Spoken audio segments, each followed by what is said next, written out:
This is my 1999 Acura Integra GSR in Supersonic Blue Pearl.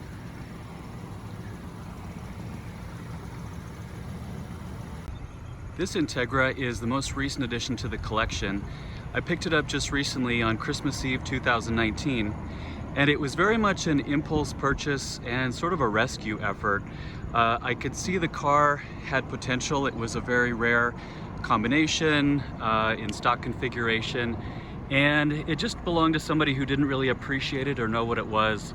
So I scooped it up in hopes of kind of bringing it back to its former glory, and that's what I've been up to for the last few months.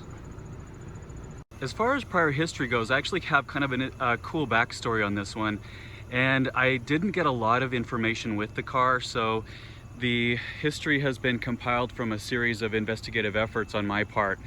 I was able to find the business card, the individual who sold the car when it was brand new.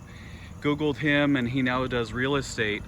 But long story short, I emailed him and I said, do you ever remember selling a blue Acura Integra back in 1999?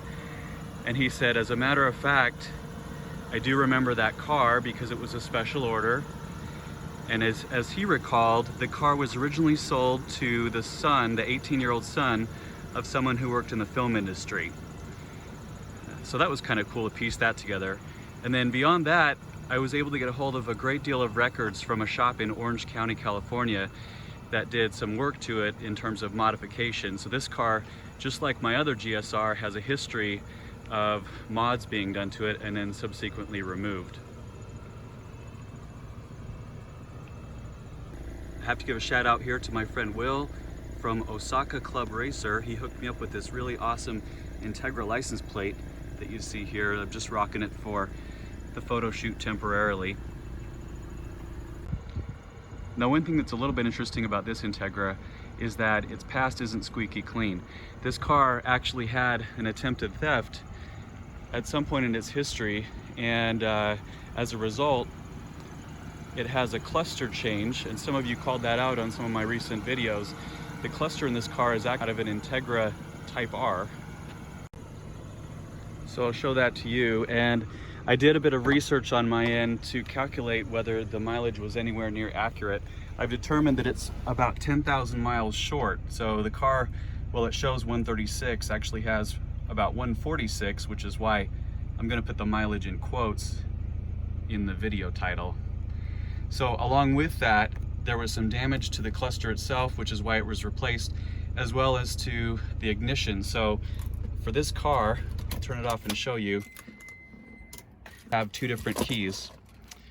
There's my label. Thanks, Jason, for the labels.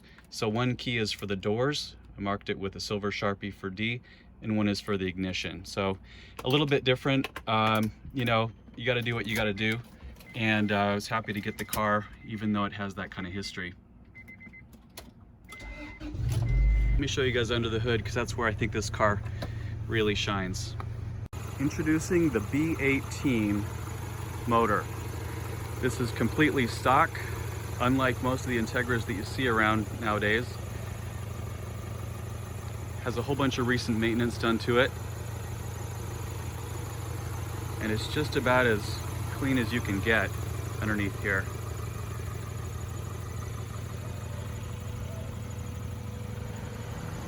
It is the original B18 to the car, which is also another win. A lot of these Integras go through motor swaps at some point in their lifetime.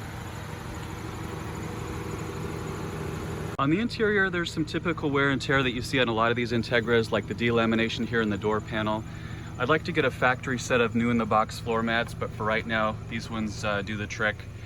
The leather's in really nice shape. This was a Southern California car since new, sold in Santa Monica back in '99. I will be replacing the center console. You can see there's a hole between the hazard button and the defrost. That's because this car had an aftermarket Clifford alarm that we yanked out, and it had a light there, an LED light there. Here's the back seat. Not a lot of room, just a 4-seater. Paint on this thing is so shiny you can see me in the reflection there. Let's show you guys the trunk. So I just did replacement hatch struts in this recently. So here's some goodies. This car did come with the actual window sticker, so Unlike some of my others that I've had to reproduce, this is a sticker true to the car. 22,555 when it was brand new.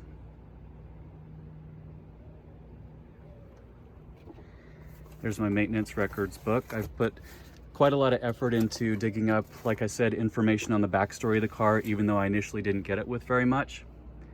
This is one of my favorite pieces of artwork, and it's because it was a promo postcard about the car that's cosmetically exactly as mine's equipped with the fog lamps and everything. So we'll pair that up in just a minute. And what would a walk around be without a quick glance at the brochure? As I recall, there's a supersonic blue right there, front and center. And of course, my actual license plate to the car. This was something I thought I was kind of clever coming up with, but this is just one of those cars that you really have to rev it out to get the most out of your driving experience. And so I thought it was appropriate that I put Rev Happy on there. So you can see now why I like this picture so much. You can see my reflection in it, but it's got the exact same car, exact same fog lamps. And I just kind of love this saying. This was a street tuner's dream in the late 1990s.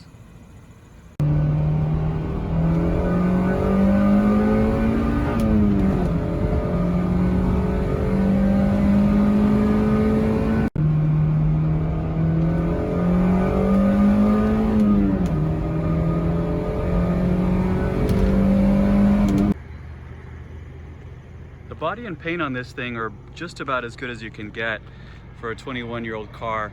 It's been reshot a couple of times, and there's definitely a mismatch on certain panels, like my Legend. But you know, it's gonna need a full respray, and in the meantime, this paint job does the trick.